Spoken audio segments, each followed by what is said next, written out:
I've been running a software company for the better part of almost 3 years now. And over these 3 years, I've learned basically how to make more money with software.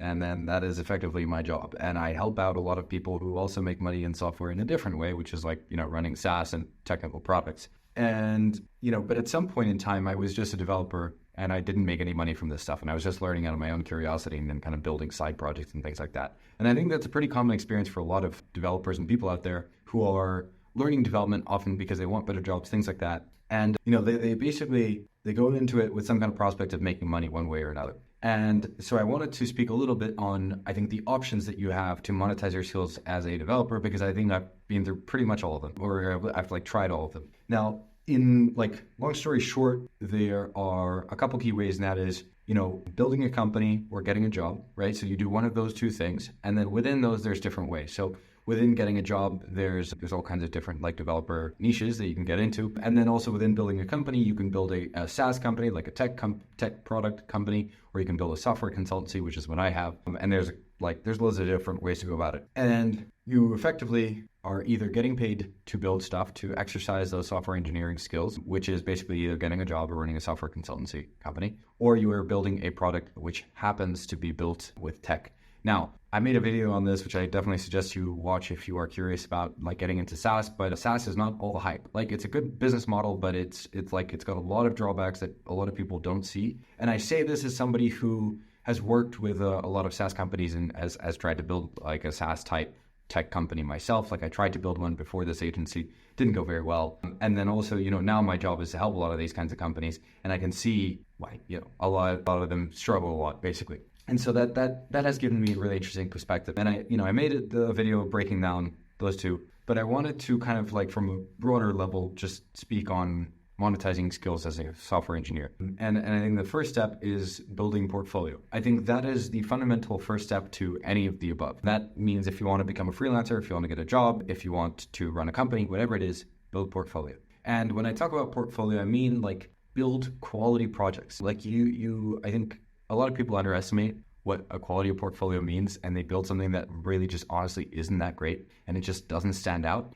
And I think development is actually one of those things where you can speak with your work very loudly about your qualities. You can speak louder with a portfolio than you can with a CV. And that is an advantage that you have as an engineer, which I think is a really, really massive one, which is you can show people what you're capable of instead of just telling them on a theoretical level in some CV or something. And when developers send me CVs instead of portfolios, generally, it's not the best start, typically.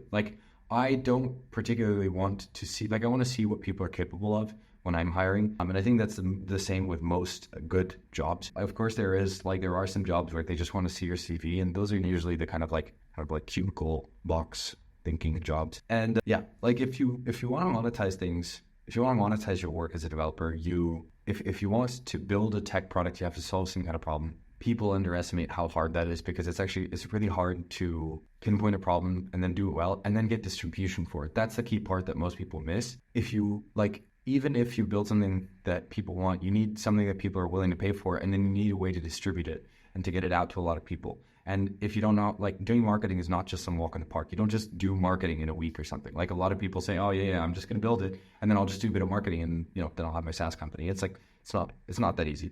And so there's that, and that is one way to monetize. And then the other is obviously just monetizing your skills themselves. And you can do that either by freelancing, right, and contracting, or by getting a job.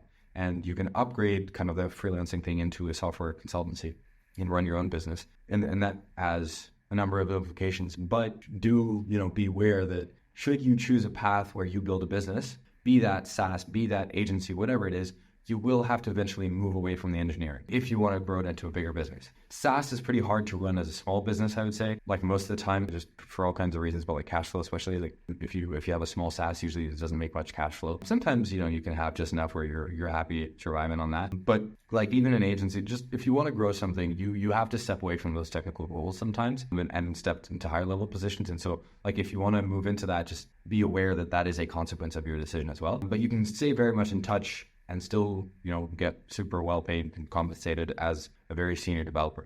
Now, I think I just reported on this like yesterday or something. But in order to become a senior developer, to become somebody who's more senior, who's worth more money per hour to like all kinds of companies, you don't have to learn different tech stacks. You just have to focus on one, like just pick one and stick to it and get really, really good at that one thing. And the reason is like, if I meet a developer who's like intermediate or like junior in a bunch of, knows a little bit of Java, knows a little bit of C, knows a little bit of Rust, a little bit of JavaScript, like he's probably quite knowledgeable about computer science and programming languages. Like he's probably he's an interesting almost brain, right? He's got an interesting mind. But if I apply him into a problem, if I throw him in a JavaScript application versus a developer who only does JavaScript, and the guy is like super, super advanced in just JavaScript, the JavaScript dev will like run circles around the other guy. And like from a commercial standpoint, getting super deep into one particular language and understanding the nuances of that language has a lot of value. And that is one of the ways in which you can monetize skills more,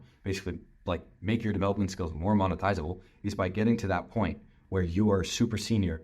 And seniority is just a function of how good you are at the basics. What it means to be advanced means that like the basics are completely solid, and most people don't get like, being able to tell very, very small nuances. For example, like if I ask a developer the difference between undefined and null in JavaScript, because there is a difference, a developer who's able to articulate that very well to me is showing me that he understands this language deeply. Whereas developers who cannot do that, probably, they don't know it as well. It doesn't mean, they're necessarily bad developers, but they're not as familiar and have as deep kind of expertise in that particular area. And I think that's something that's really huge. Like if you are able to show expertise, you can get really far as far as like monetizing goes and things like that. So like first thing is build portfolio. Second thing is like build expertise, get good at something, get good at one particular framework or tech stack or whatever it is. Don't try to do 100 different things. If your goal is to monetize, if your goal is just to explore, then have fun, like go do different things and learn about things. Just, you're not going to be as good at monetizing as somebody who's super deep into one thing. And then just talk about your work,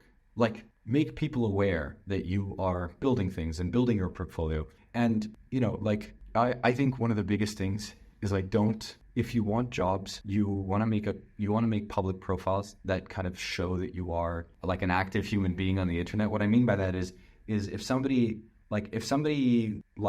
outreaches, let's say to me, and they have like an empty profile, like their username is like some bot looking username, and they don't have any pictures, anything, that doesn't inspire trust in people. And if you are able to kind of show that this is what you're about, you post about it all the time. I mean, like you have your projects on a website or something like that, and people can check that out, and it looks nice, it looks clean. It goes a really long way, like your GitHub and things like that. Just like actually bother to clean up the way that you present yourself, and then reach out. And the way, like when you apply to positions, things like that, you just get way higher response rates because people feel like they can trust you a little bit more. Because like when you perform things in public, you then become accountable to those things. And if you demonstrate that you are not scared of accountability, that inspires a certain kind of trust in people, because it's like, oh, this guy's public, and so like he's got nothing to hide basically. And I think that's a pretty good way to start. Just like if you can demonstrate those things, and you like when you speak with somebody and you show that you're a really good fit for that specific position,